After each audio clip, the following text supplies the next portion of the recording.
Assalamualaikum warahmatullahi wabarakatuh. Di sini saya akan menjelaskan tentang kasus Enron dan KAP Arthur Andersen.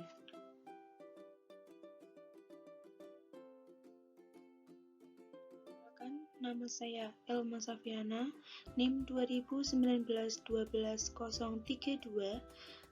kelas pengauditan 14C.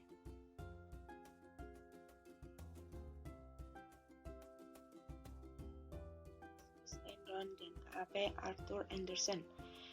Enron merupakan perusahaan dari penggabungan antara Internord atau penyalur gas alam melalui pipa dengan Houston Natural Gas. Kedua perusahaan ini bergabung pada tahun 1985. Bisnis inti Enron bergerak dalam industri energi, kemudian melakukan diversifikasi usaha yang sangat luas, bahkan sampai pada bidang yang tidak ada kaitannya dengan industri energi, seperti future transaction, trading komoditi non-energi, dan kegiatan bisnis keuangan.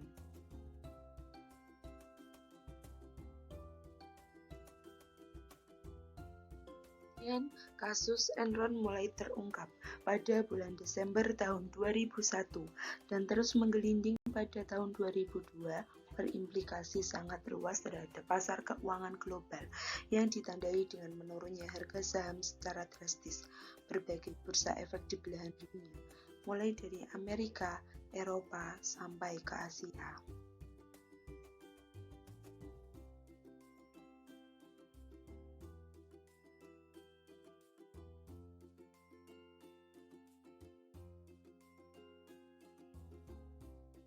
Kronologis, fakta, data, dan informasi hancurnya Enron Development. 1. Board of Director atau Dewan Direktur, Direktur Eksekutif, dan Direktur Non-Eksekutif. Membiarkan kegiatan-kegiatan bisnis tertentu mengandung unsur konflik kepentingan dan mengizinkan terjadinya transaksi-transaksi berdasarkan informasi yang hanya diakses oleh pihak dalam perusahaan atau insider trading, termasuk praktik akuntansi dan bisnis tidak sehat sebelum hal tersebut terungkap kepada publik.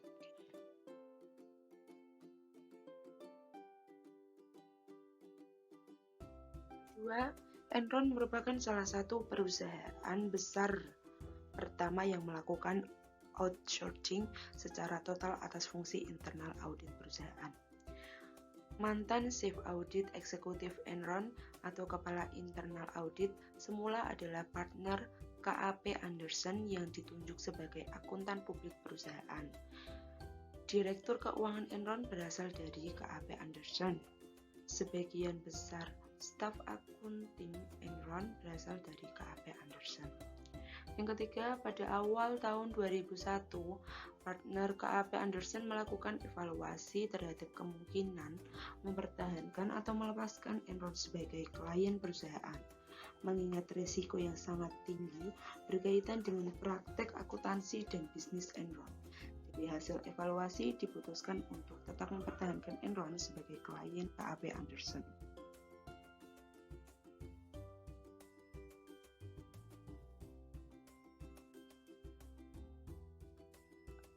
Pada tanggal 16 Oktober 2001, Enron menerbitkan laporan keuangan triliun ketiga. Dalam laporan itu disebutkan bahwa laba bersih Enron telah meningkat menjadi 393 juta dolar, naik 100 juta dolar dibandingkan periode sebelumnya.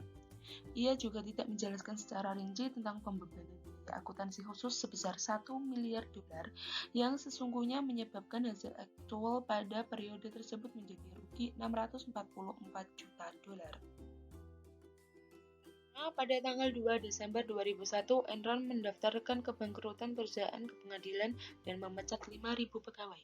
Pada saat itu terungkap bahwa terdapat hutang perusahaan yang tidak dilaporkan senilai lebih dari 1 miliar dolar. Dengan pengungkapan ini, nilai investasi dan laba yang ditahan atau retained earning berkurang dalam jumlah yang sama.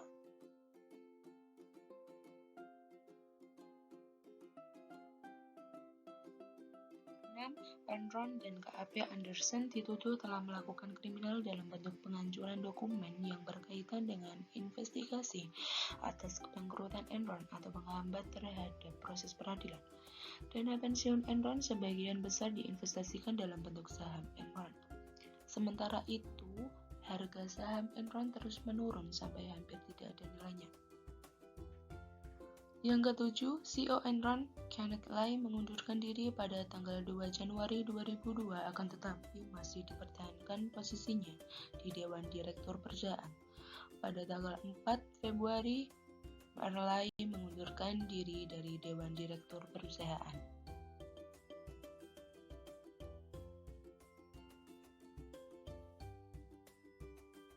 Pada tanggal 14 Maret 2002, Departemen Kehakiman Amerika memvonis KAP Anderson bersalah atas tuduhan melakukan penghambatan dalam proses peradilan karena telah menghancurkan dokumen-dokumen yang sedang diselidiki.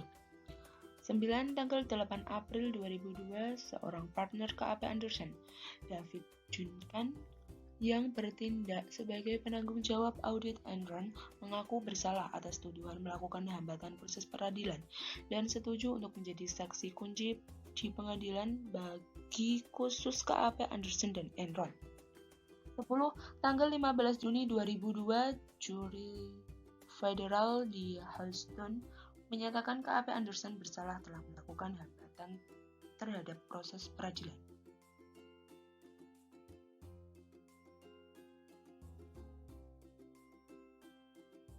Pembahasan masalah.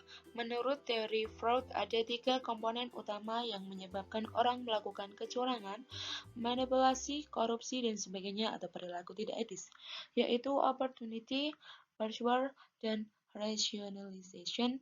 Ketiga hal tersebut akan dapat kita hindari melalui meningkatkan moral, akhlak, etika, perilaku, dan lain sebagainya. Karena kita meyakini bahwa tindakan yang bermoral akan memberikan implikasi terhadap kepercayaan publik atau public trust. Praktik bisnis Enron yang menjadikannya bangkrut dan hancur serta berimplikasi negatif bagi banyak pihak. Pihak yang dirugikan dari kasus ini tidak hanya investor Enron saja, tetapi terutama karyawan Enron yang menginvestasikan dana pensiunnya dalam saham perusahaan serta investor di pasar modal pada umumnya atau social impact.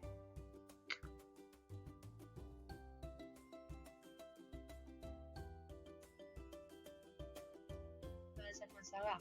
Anderson sebagai KAP telah menciderai kepercayaan dari pihak stockholder atau prinsipal untuk memberikan suatu fairness information mengenai pertanggungjawaban dari pihak agen dalam mengemban amanah dari prinsipal.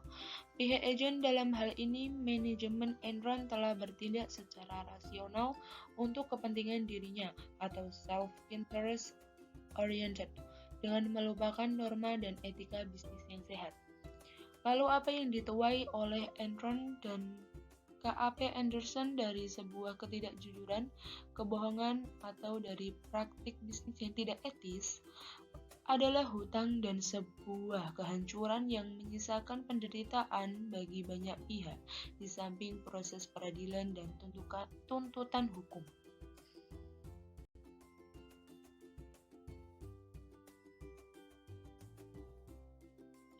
Dampak dari akibat kasus Enron dan KAP Anderson.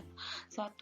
Pemerintah AS menerbitkan Sarbanes-Oxley Act atau SOX untuk melindungi para investor dengan cara meningkatkan akurasi dan reliabilitas pengungkapan yang dilakukan perusahaan publik. 2. Perubahan-perubahan yang ditentukan dalam Sarbanes-Oxley Act. 3.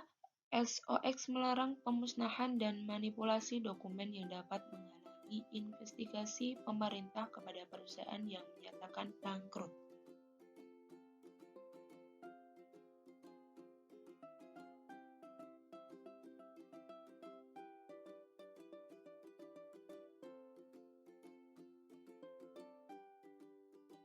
Adapun kesimpulan dari kasus Enron KAP Arthur Anderson, adalah dari kasus tersebut bisa saya simpulkan bahwa Enron dan KAP Arthur Andersen sudah melanggar kode etik yang seharusnya menjadi pedoman dalam melaksanakan tugasnya dan bukan untuk dilanggar. Mungkin saja pelanggaran tersebut awalnya mendatangkan keuntungan bagi Enron, tetapi akhirnya dapat menjatuhkan kredibilitas bahkan menghancurkan Enron dan KAP Arthur Andersen. Dalam kasus ini, KAP yang seharusnya bisa bersikap independen tidak dilakukan oleh KAP Arthur Andersen. Karena perbuatan mereka inilah kedua-duanya menuai kehancuran di mana Enron bangkrut dan meninggalkan hutang miliaran dolar, sedangkan KAP Arthur Andersen sendiri kehilangan keindependensiannya dan kepercayaan dari masyarakat terhadap KAP tersebut. Juga berdampak pada karyawan yang bekerja di KAP Arthur Andersen, di mana mereka menjadi sulit untuk mendapatkan pekerjaan akibat kasus ini.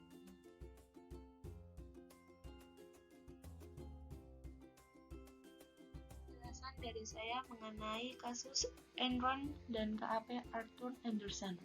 Kurang lebihnya minta maaf. Terima kasih dan wassalamualaikum warahmatullahi wabarakatuh.